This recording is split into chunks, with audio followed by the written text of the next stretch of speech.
attending. Thank you so much for being here. We welcome discussion and questions in the chat, and we will pull questions from there as well. So yeah, very interested in feedback and questions here. So my name is Molly McCracken. I'm the Management Director here at the Canadian Centre for Policy Alternatives. We are Canada's leading progressive research institute.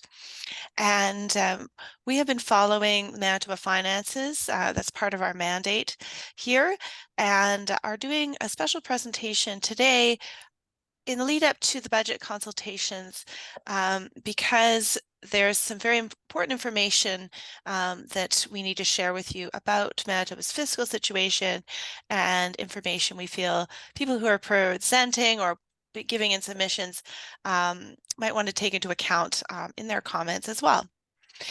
So we are here on Treaty 1 territory in the homeland of the Red River Métis, and I acknowledge also that the power of this broadcast and computer is from northern Manitoba Treaty territories as well, and the water that sustains us is from Treaty 3 territories.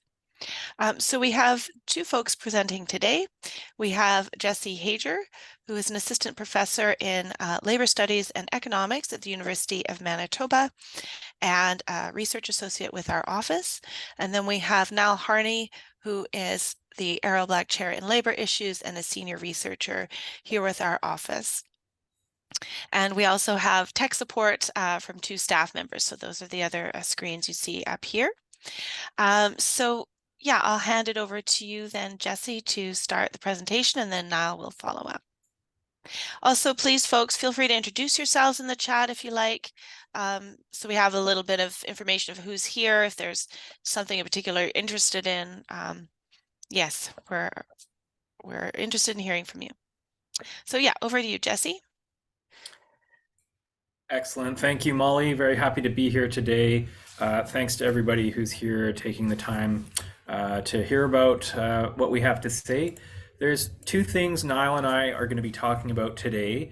And what we're trying to accomplish at the meeting today is to provide a high-level overview of some recent research that we've done, specifically research looking at the impact of the PC tax cuts that were implemented by the previous provincial government and maintained by the current NDP government, what the impact of this has been on revenues. We're going to also talk about how workers have been impacted by public sector cuts and austerity, and how this has impacted Manitobans more broadly when it comes to quality of public services. We'll also provide an update on the revision to the budget deficit that was released late last year and what the implications of that are. The second main thing we want to try to accomplish today is to discuss the implications of these changes going forward and put forward some policy alternatives to try to develop a more progressive outcome for the next fiscal year. So namely, what we're looking at is a need to restore the revenues that have been cut, possibly taking more time to balance the budget, and prioritizing investment in public services.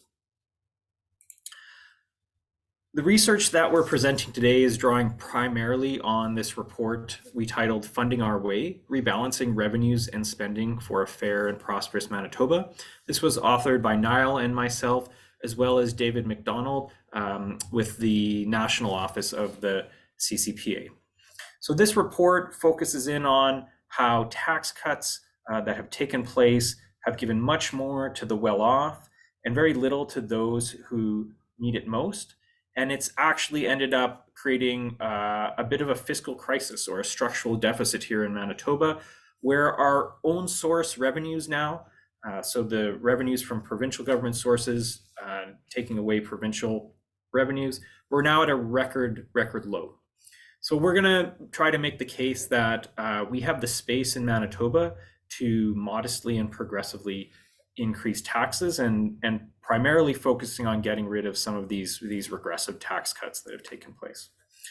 So this report presents some pretty detailed proposals for alternatives. We're not going to get into the nitty-gritty of that today. but we're going to try to focus on some key messages, like Molly said, that could be used when presenting to the budget consultations that are happening in the next month.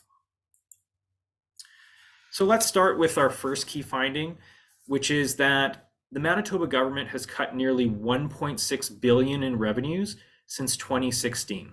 That is like an astronomical number, and I'll try to put some context to that as we go through this. And what we've seen is that these cuts in revenues, these tax cuts, have led to the wealthy and high income Manitobans getting the highest benefit from these policy changes. And these cuts have come at a cost. They've led to higher deficits. They've contributed to cuts in public services. And what we've seen is that federal transfers, which have actually been growing and been relatively generous by historical comparison, that funding is now backfilling provincial cuts. So in childcare, for example, we have actually the province spending less on childcare now than it was 7 years ago, despite the expansion in the programming. So let's talk a little bit more about this, the deep revenue loss that we've seen. So these tax cuts that have added up to about $1.6 billion. And again, this is before the more recent tax cuts by the NDP on the gas tax. The largest category was in the income tax category. So these income tax reductions have led to a loss of just over $800 million. The next highest level is about half of this is the sales tax cuts, so the tax on the PST. And there was a bunch of other smaller changes about taking things out of the PST, like insurance, for example. So those add up to just under 400 million. The property tax cuts, so this is the school tax rebate. This is a relatively close third at about $315 million in lost revenue. And I think a really important point here is around $500 million of these lost revenues were actually cut quite recently. So these were announced in budget 2023, about $500 million in cuts. And people actually haven't even got those tax cuts yet. Those tax cuts were set up for the 2023 tax year, so people aren't getting those until they file their tax return, and people are just getting into that process now. So what we advocated for last year was to get rid of these tax cuts. People actually hadn't even received these tax cuts yet. They weren't benefiting from them. This seemed like the first place to go to start to turn this ship around, which in our opinion was going in a really bad direction. Okay, so how do tax cuts work? If you'll give me a minute here, I'm going to illustrate a little bit, and this may be common sense to some people, but I think this is a challenge in our context right now where people are dealing with the rising cost of living. Everybody feels like we need a little bit more money in our pockets. Groceries are expensive. Our cost of housing is going up. Of course, it makes sense for the government to cut taxes and give money out to people to help with that. Well, I'm going to try to convince you that it actually doesn't make sense, and it's a really bad way to get people support with the rising cost of living.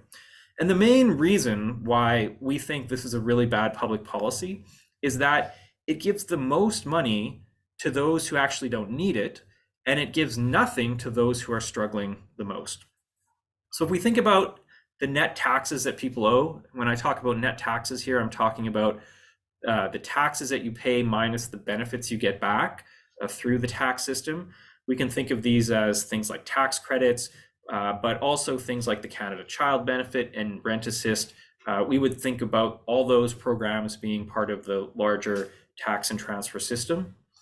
So people at the lowest end of the income spectrum, they get money back from these programs. They get more back than they pay in taxes. So in a way, you can think of them as paying negative taxes. And then as people's income goes up, as we move along the income spectrum, people pay more and more tax because we have a relatively progressive tax system in Manitoba. And when we cut taxes, then what happens is we see this line of what people pay in taxes as their income goes up shift down. Now, it doesn't shift at all for the people who already aren't paying any taxes. They don't get any benefit from a rate cut. So right away, we see that the lowest income earners don't benefit from an income tax cut. But we also see here in this graph is that the people who are in the middle, who are paying some tax, but maybe not a lot of tax, when we cut the tax rate, they actually only get a really small benefit out of that. Where if you go to the end of the income spectrum, where people are making really high incomes, they're the ones who really cash in here. They get the most from this type of policy of cutting income taxes. So again, I would highlight here, this is totally counterintuitive when you unpack it, right? We see the highest income earners who have actually done very well in the pandemic and the post-pandemic era, very little disruption to their employment, their asset values going up very high over that period and seeing huge capital gains. They're the ones who are benefiting the most through this supposed affordability measure of cutting taxes, where those who are struggling get very little or nothing. Now, this is an example using income tax cuts, but the logic is very similar for the other types of tax cuts that we've seen. So the school tax rebate, property taxes, so this is school taxes on your property tax. This works the same way. If you have a higher property value, you're going to get a higher benefit. You have a mansion on Wellington Crescent, or you own a shopping mall at Polo Park there, Cadillac Fairview. These are the people and corporations who get the most from the current policy through the school tax rebate. You're a renter, you don't own property, you get nothing. And modest homeowners get very little compared to those who have very high value properties. The gas tax cut that we've seen implemented by the NDP, similar idea here, right? If you don't own a car, you get nothing from this affordability measure. And those who consume more gas, so maybe you have a luxury vehicle, maybe you own a transportation company, those are the people who are going to get the highest benefit out of these tax cut policies. If we think about the carbon tax, or and that's paired with the climate action incentive, this works very similar to the gas tax with those who consume the most fossil fuels paying the most, but it's actually even worse, right? We have the federal conservatives here, every chance they get calling to get rid of the carbon tax. But what they neglect to say is that all the revenue, in Manitoba at least, that comes in through the carbon tax, or almost all of it, gets distributed back to families in a very equal way. Households get a fixed amount. People in rural areas get a little bit more because they have higher transportation costs. But it's actually a very progressive way to redistribute income while trying to do something about our carbon emissions. You end up actually with lower income households doing better under this tax because they get way more back in their payments from the government than they do pay in the end on the tax. So I think this is part of the reason why the conservatives are fundamentally opposed to this, because it is actually quite a progressive redistribution of income that disincentivizes fossil fuel use. Now, the final category of tax cuts that we've seen in Manitoba is the sales tax cuts. And it's true that the lower income people spend money and they're going to get a bit of a benefit from this. But again, who's getting the largest benefit? It's going to be those people who are buying very expensive goods, those who have, you're buying yachts, you're buying luxury goods. Those are the people who get the biggest discount when we cut the PST. So that's key finding number one, is that we've seen a huge drop in the resources we have in the Manitoba government to deal with all these social programs, social pressures, $1.6 billion in revenues lost since 2016. And the well-off are reaping the highest benefit from these cuts.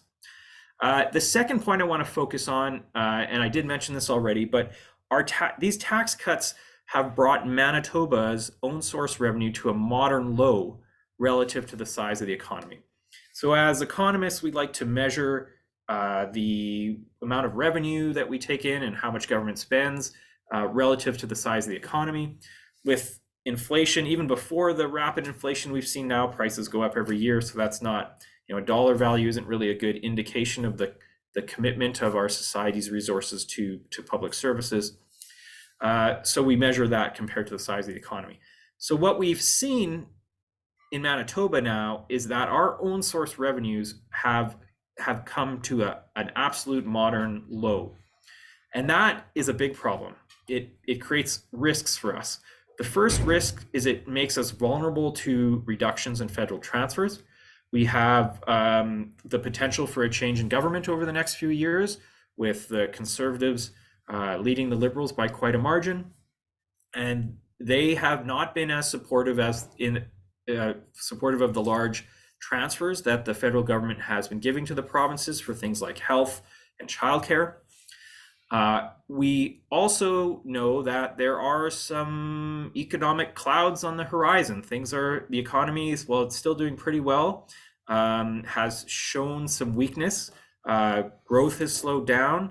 Unemployment has ticked up slightly, and there's been fears for a while, but there's always that chance that we could hit a bump in the road and perhaps go into recession, and that would make Manitoba also be in a very vulnerable position. Manitoba, as an economy which doesn't have the huge boom and bust cycles of, for example, the resource-dependent economies to our west, like in Alberta and Saskatchewan, what that means is when the overall economy tanks, Manitoba does less well through the equalization payments. So you're potentially setting yourself up for this triple whammy. You could have a change in government, you could have a slowdown in the economy, which in itself would reduce our own source revenues, and then there's the potential that we get fewer transfers from equalization just because of the nature of our economy. So here's a graph here that shows that steady decline. So what we've seen over time is that our own source revenues have continued to fall from over 25% in the 2007-2008 fiscal year to a projected new low of 15.9% in 2023-24. So this is a serious concern about our ability to continue to fund the public services we all rely on. Now, the final point I'll talk about before handing it over to Niall is how Manitoba compares to other provinces. We heard from the former premier and former finance minister that we needed these tax cuts because Manitoba's tax rates were just uncompetitive, that we were bringing in too much in tax revenue, and it was making corporations and other people not want to operate in Manitoba. Well, the reality is the data just doesn't align with that.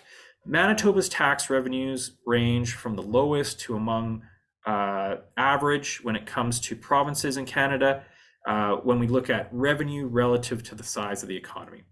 And what I'm going to try to convince you of is that this means that Manitoba has the fiscal space to get rid of these tax cuts that have been implemented over recent years without making us an outlier.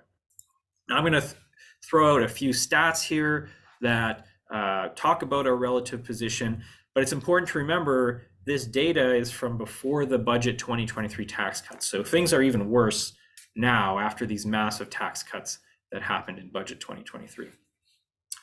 So when we looked at the data, what we saw was that when you look at the amount of revenue the provincial government gets from taxes and fees, we were 7th out of 10 in the Federation. We were right in the middle. We were 5th place among provinces for income tax revenue from households. And we were actually dead last when it came to corporate tax revenues in Canada at a provincial level. And again, this is all relative to the size of our economy. We're also the only province not to tax the income of small business. So this doesn't look like an uh, uncompetitive situation here for Manitoba. The reality is we're doing quite fine from a tax competitiveness perspective. Now, what has been the consequence for Manitoba when it comes to inequality of these changes in tax policy? Well, this isn't a surprise, but when you cut taxes for the rich and you pay for it through cuts to public services, you're going to have inequality worsening. And that's exactly what the data is telling us. We've seen inequality increase since 2016 as our tax system has become less progressive. If we go back to 2016, Manitoba was the fourth lowest in terms of income inequality. And this was both before and after taxes and transfers. So we had that same position in the Federation. Fast forwarding to 2021, Manitoba had worsened to the fifth most equal province before taxes and transfers. We've dropped an additional position to sixth place after taxes and transfers. So our market income inequality compared to other provinces has gotten worse. And then we got even worse than that when you took account of taxes and transfers. So this is clearly taking us in the wrong direction. We know inequality has a vast array of negative social and economic consequences, ranging from crime to health to other measures of well-being. We don't want to be going in that direction, but unfortunately, that's the policy direction that we've inherited. So we're in a place now where Manitoba's tax system is doing less than most other provinces when it comes to redistributing income. So that's all from me. I'm going to hand it over to Niall now, who's going to talk about the crises facing Manitoba when it comes to our public services. Thanks, Jesse. So in this fourth section, we sort of provide a bit of an analysis of where the provincial economy is at as we emerge from the pandemic and look towards the future over the next decade or longer. And here we make the case that given provincial social conditions, Manitoba needs to prioritize investments in public services, support for middle and low income households, and equitable economic development over tax cuts for high income earners and the wealthy. And I think it's clear to anyone that additional funding, additional revenue is necessary, not just to restore more progressive taxation levels, but to ensure adequate funding is available to fund public services and to create equitable economic development. And here, I think it's important to make the point that working and middle-class Manitobans rely on well-funded, functional public services to provide schooling for their kids, to ensure access to healthcare, to care for our family members when they age. Because working in middle-class families can't rely on buying healthcare out of province or sending their kids to private schools. So this really runs counter to the previous government's messaging around tax cuts, but investing in public services should be viewed as part of supporting middle and working class households coming out of, or as we deal with the recent rise in inflation. So in line with this, we identify 4 key areas in the paper that could, but this list could be larger. So the first is austerity in the dire state of health, education, and other public services. So the negative effects of austerity on public services in Manitoba are visible and have been well documented across health, education, and other provincially funded public services. Healthcare has experienced cuts to staff and programs since 2016 that are well known, and the consequences of the pandemic are still being felt across the system. Chronic underfunding for public education has led to larger class sizes, cuts to special needs programming, increased workload and educator burnout. Cuts in provincial funding for childcare has resulted in deteriorating quality of care and an exodus of childcare professionals from this sector. This list could go on. Overall, the impact is that a weakened public service is unable to lead and support economic development or meet the basic social service needs of Manitobans. We know that recruiting and retaining staff to these public services will be expensive, but it's absolutely essential. And future rounds of collective bargaining are already on the table, and the government will need to address the public sector wage freeze implemented by the former government. Second, there are continued social challenges resulting from the pandemic. So the COVID-19 virus has left lasting impacts in terms of long-term disability, leaving many unable to work or impaired chronically. Mental health and addictions challenges were also inflamed by the pandemic, and school-aged children are still being impacted by school closures and the associated learning loss with highly inequitable impacts. At the same time, the affordability crisis has increased homelessness, rapidly growing the number of deaths of unsheltered people. Allowing poverty and inequality to fester hinders growth in the province, reduces labor market attachment, and imposes costs on other social services, including health, criminal justice, and education systems. The third point we make is that long-term demographic trends are squeezing labor markets, with the pandemic having aggravated these effects. So this is something that we heard a lot of last year, that there was a squeeze on the supply of labor. So this could be seen as an opportunity in the province, but it requires investment to meet that. So a continuing strong demand for labor and very low unemployment rates provide an opportunity to increase economic growth and reduce poverty through investment in jobs. Training and employment programs targeted to those who face barriers to entering the labor market, but this requires public investment in culturally appropriate programs. And finally, changes to Manitoba's income support system are required to eliminate the high rate of clawback of social assistance income, which dissuades recipients from moving into employment.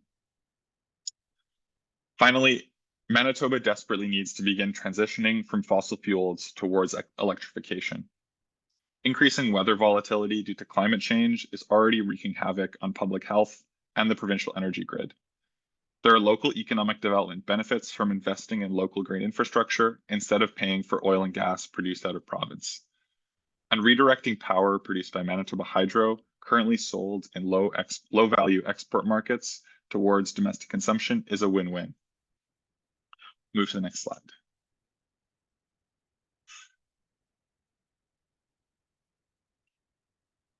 So finally, we're going to review the revisions to the projections for budget 2023 that Jesse alluded to at the beginning, and that the Premier and Finance Minister held news conferences about in December of last year. So since the election in October, there's been a dramatic change in the province's fiscal projections for 2023-24. And the government is now operating in a different fiscal context than they were during the election. So the province of Manitoba's second quarter report, released in, I believe it was November, when compared to budget 2023, saw the projected deficit grow by 1.25 billion, up to $1.6 billion. To put this number in perspective, Manitoba's books took a $9 billion hit in 2020-2021, when the COVID-19 pandemic hit and the historic recession shortly followed. So this time around, there are three main contributors to this massive increase in the projected deficit. The first is a $610 million fall in projected Manitoba Hydro revenues. This is certainly a negative development, but this is to be expected during a drought like the one we're currently experiencing. And fluctuations like these are important reminders as to why the government needs to shouldn't be trying to balance the books in any particular year, and at the same time, why investment in water storage capacity and alternative energy infrastructure is important given the impacts of climate change. The second major source of the larger projected deficit is renegotiated compensation agreements in healthcare, with salaries and expenses increasing by $566 million. Again, this should come as no surprise. Under the Progressive Conservative government, wages were frozen across the public sector, and this is something that we should expect to see more of as time goes on, and as other public sector workers try to dig themselves out of the hole created by the former government. And then finally, the third major contributor to the deficit is a $420 million decrease in forecast tax revenues due to a slowdown in the economy. So here, the province has pointed to the fact that actual revenues received to date from the previous year's tax returns, 2022, have been lower than expected. We don't have a full picture here, since the economic growth forecast is consistent with budget 2023, but this appears to be a consistent issue across the country. But With that said, the elephant in the room amongst this new fiscal context is the $1.6 billion in tax cuts that have been implemented since 2016, which the government has committed to keep. In budget 2023 alone, the province has accounted for nearly $500 million in tax cuts, as Jesse has already spoken about, and reversing these cuts would significantly improve the province's fiscal outlook for the coming year. So here we make the point that borrowing money to give tax cuts to the rich is terrible public policy, particularly given the state of public services and with low and modest income households struggling with inflation and high interest rates. Public opinion polling shows that Manitobans would rather see money invested in repairing public services instead of tax cuts. And so what this brings us to is, at this point, the NDP government is really in a bind. They're not in a position to meet all of their election commitments around reinvesting in public services, while also keeping these tax cuts and balancing the budget in their first term. And something has to give. So we're making the case that the tax cuts have been put in the absolutely have to do category, while investments in public services have been put into the maybe public policy category. And this emphasis needs to be reversed. So we've already seen that the government has started to cancel or delay commitments on health, personal care home construction, housing, and freezing hydro rates. There is additional funding from the federal government on the table, but it's clear that the Manitoba government is in a structural deficit as a result of the $1.6 billion in cuts implemented by the previous government, and that new options for raising revenue should be on the table. Go to the next slide. So finally, we make four recommendations coming out of this. First is that the government should be reversing the tax cuts that largely benefit the wealthy. The second is that the government should take more time to balance the budget. Third, targeted benefits should be offered to help with the rising cost of living, but these should be targeted towards working and middle-class families rather than the well-off. And finally, the government focus on rebuilding public services and investments to promote inclusive economic growth. So to wrap up, the December 2023 $1.6 billion deficit projection makes it clear that the previous government's fiscal framework was unsustainable and should not be committed to moving forward. Any realistic path forward that honors election commitments in health, education, and other public services entails exploring means of shoring up revenue. And it also means extending the timeline to return the budget to balance, given the shockingly high deficit and deep cuts inflicted on. So we encourage the government to take an approach that ensures sustainable revenue to meet the province's urgent needs. And there are options for progressive measures that accomplish these goals. And I would urge everyone here, if you haven't, to sign our open letter to the Premier and Finance Minister making these claims. Now, I believe we'll pass it back to Molly or open it up for questions. Thank you so much, Jesse and Niall, for that presentation. A lot of information there, and I think you both did really well at making this can be pretty complicated information, big numbers, accessible to folks. But I am also interested if people have questions or comments or anything like that. Is there a way we can make this information more accessible? Is there anything you want to know more about? I see one question in here from Mark Hudson. He says, thanks for the great presentation. Can you explain the relationship between the hydro revenues and provincial general revenues? Does a drop in hydro revenues mean a direct hit to provincial revenue available to support public services? Jesse, are you able to answer that one? Oh, you're muted. Sure, I can take a shot at that, but Niall, if you want to jump in also. But like the short answer I would give is yes. So Manitoba Hydro is a crown corporation. Any profit that Hydro makes after it pays its expenses goes back to the provincial treasury. So we end up in a low year like this where revenues are falling. or there's a deficit, we don't see those profits come to the public sector, and so yes. Yeah, and to illustrate that, last year Manitoba Hydro had a really good water year, and there were, I believe, about $500 million made available to the provincial treasury from hydro revenues. Whereas this year, because hydro is projected to post a loss, the government has to cover that loss, which comes out of general revenue. Yes, because we have a much drier year, lower precipitation, so hydro will have less water and hydro generation. Yeah, please think of some other questions here.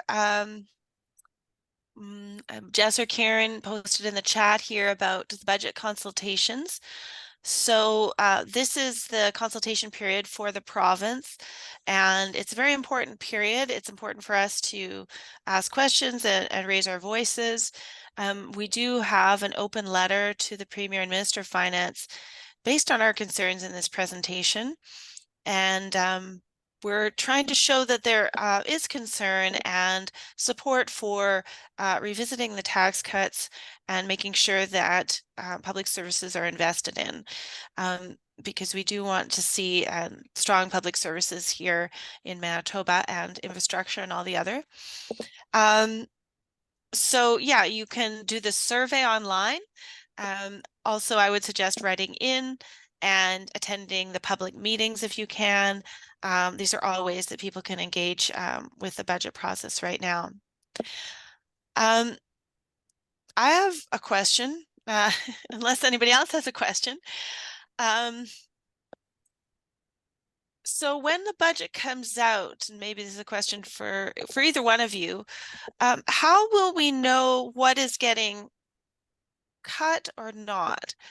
Because we've seen, for example, in childcare, that it looks like more money is going in, but it's perhaps not matched to inflation, or it's at the expense of the organization itself, who hasn't had any new money because of austerity under the PC government.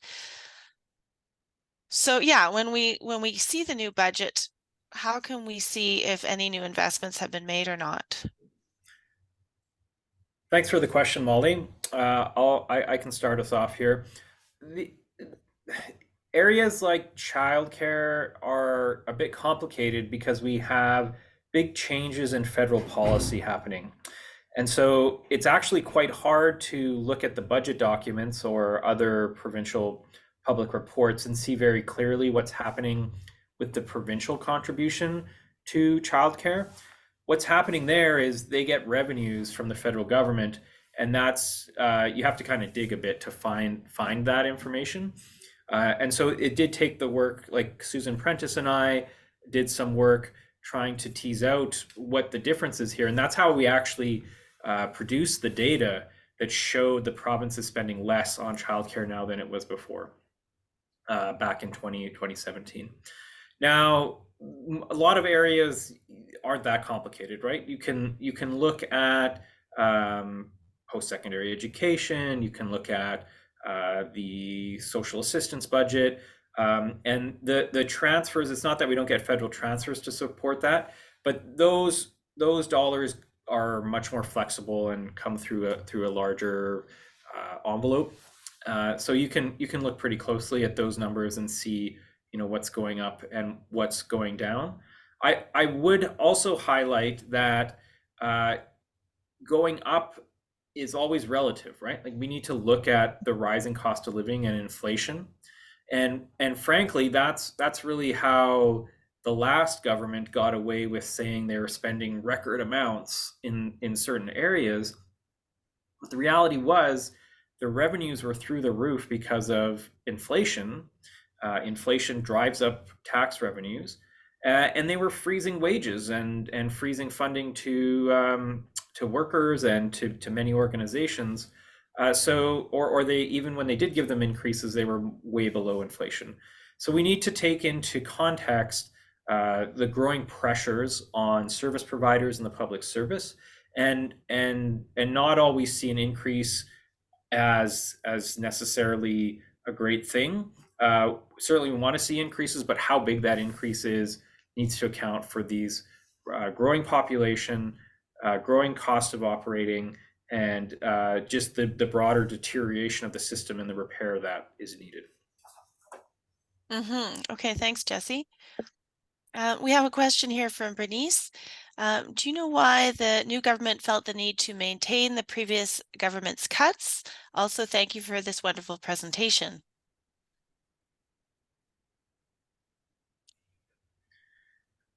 Niall, do you want to take a shot, or I can, whatever you like?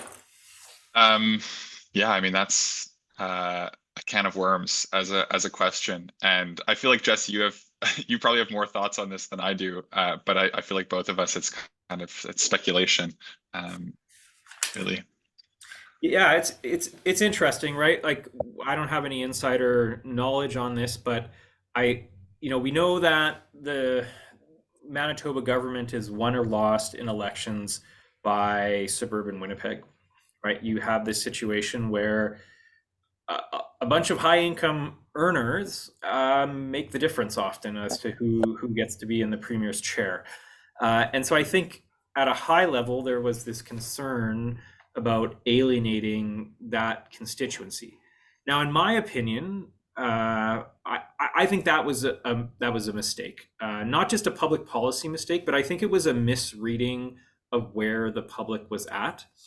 Uh, and I think it certainly wasn't worth the problems that is causing for them now, and not being able to deliver on dealing with the austerity that they inherited.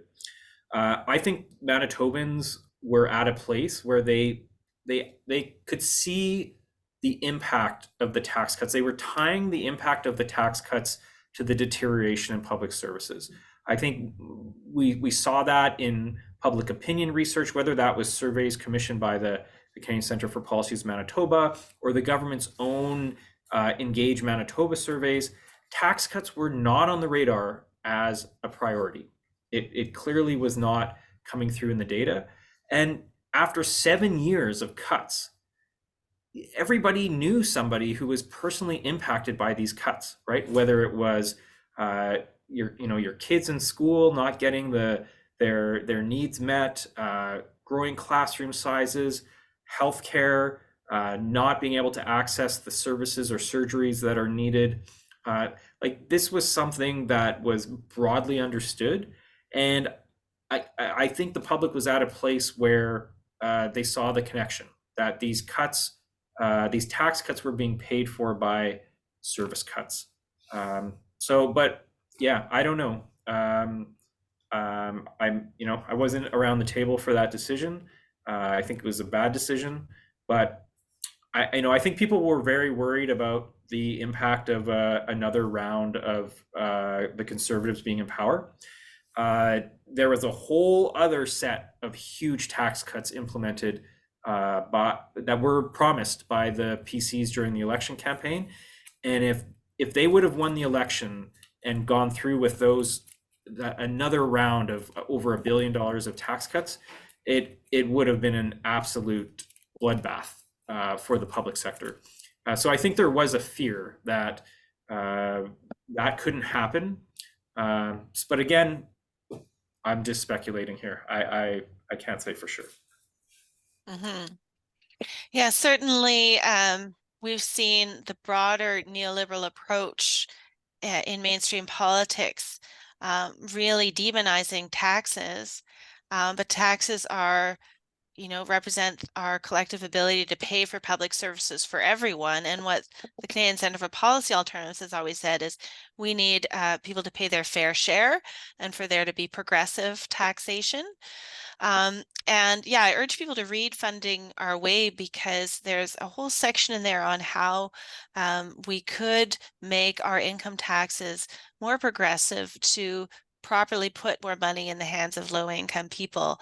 The PCs had a lot of communications about that, the previous government, but in all reality, they only put, less than $100 in the hands of low-income people while robbing the public treasury or removing from the public treasury millions and millions of dollars. I know we have a couple more questions here. Jesse, on your slide here, you have the Austerity in Manitoba project, and wondering if you could speak a little bit to that, because I think that's really important, because the cuts were so deep that even for this new government to function, they're going to have to backfill and correct for those cuts before they can move forward further. So just wondering you could talk about that research briefly. Sure, I'd be happy to do that. And I could also take a shot at Christopher's question in the chat as well afterwards.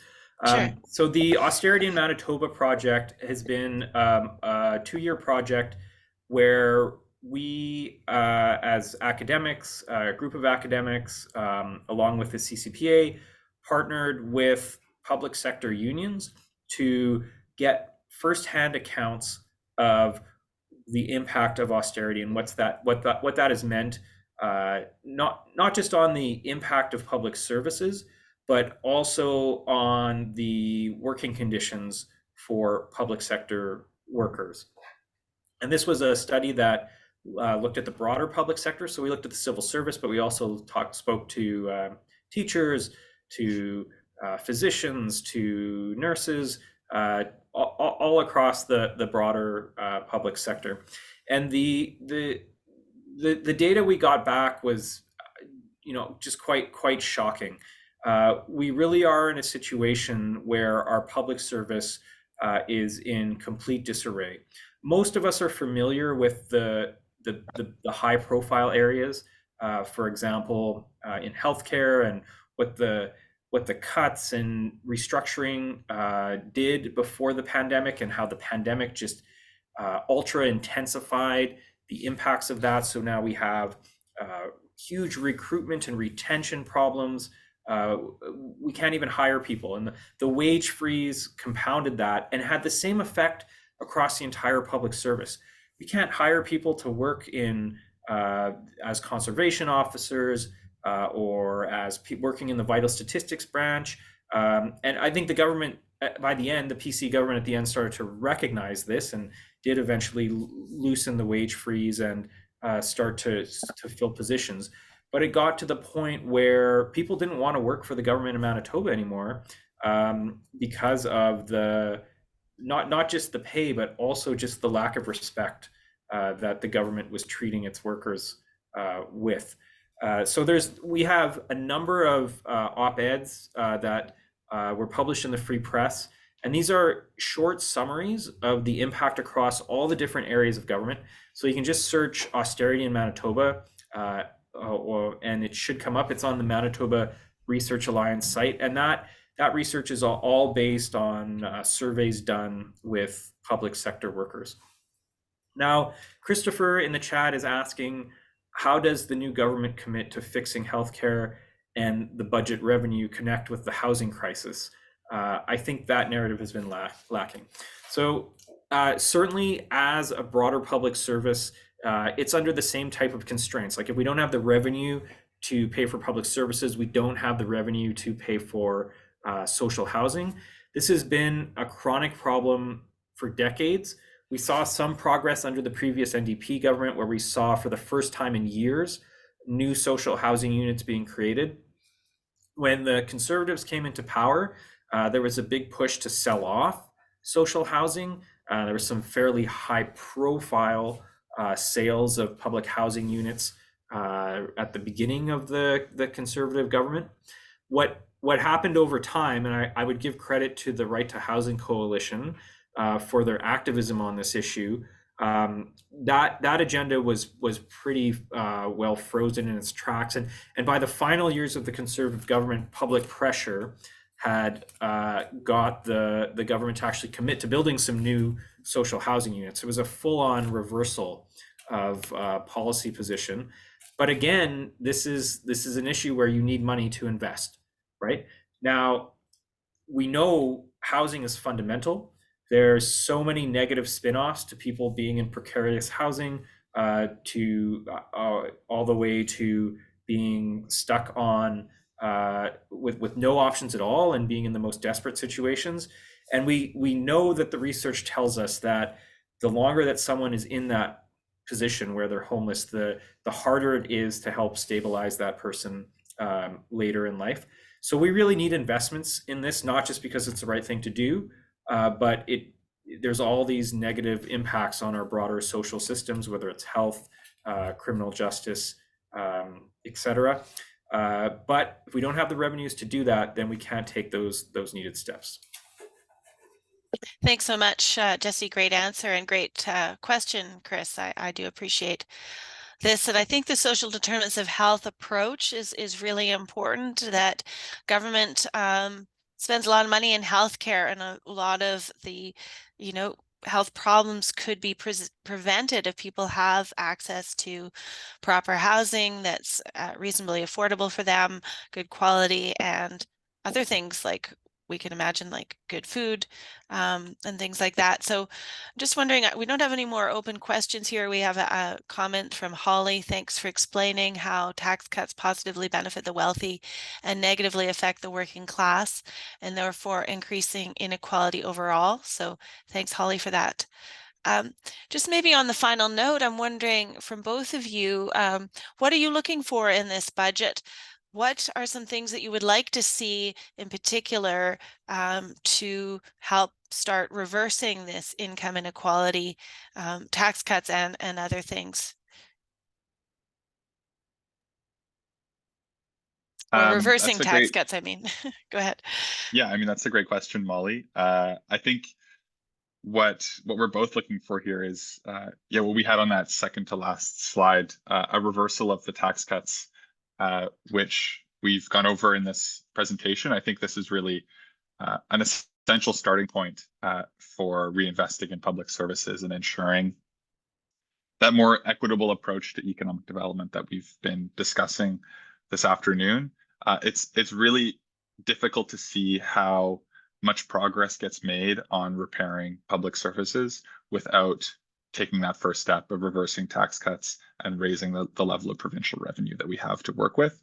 It's going to be very difficult to make our way out of this deficit without those kinds of steps. So I'm really hoping for a change of direction in the coming budget.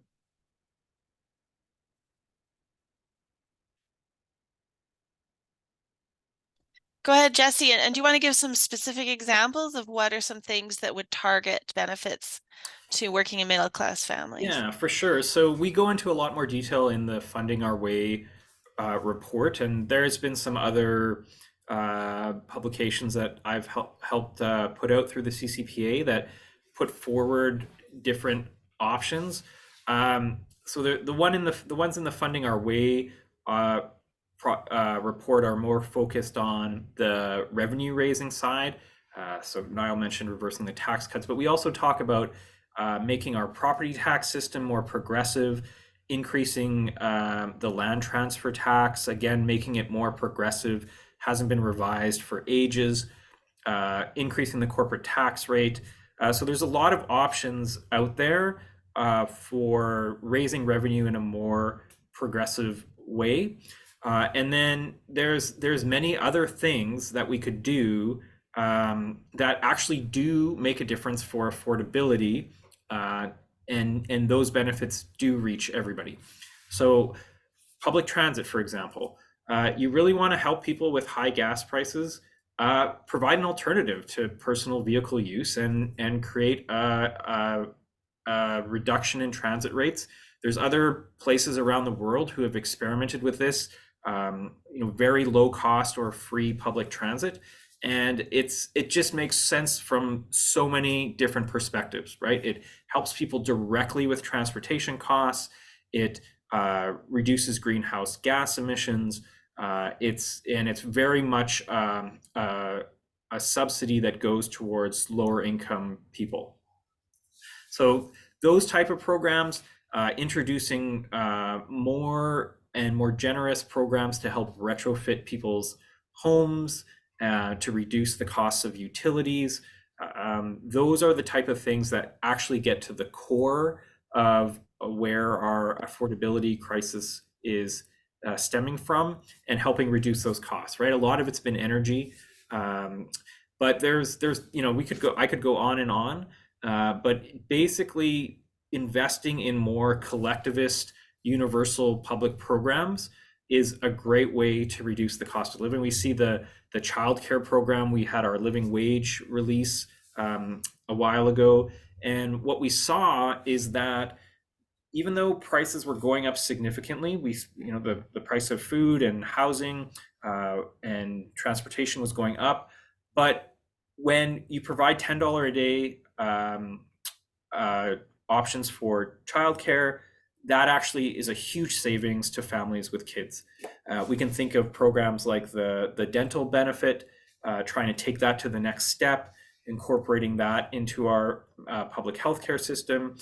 These are all ways that really make a difference for lower income Manitobans, but actually help society more broadly. Great. Thank you so much, Jesse and Niall, for that. And we're putting the link to the living wage in the chat. So we're at our time. Thank you so much, everyone, for being here today. We did record this, so we'll put it up on our YouTube and send you the link so you can share it with others who are not able to be here. We're really trying to get this information out there because it is very important.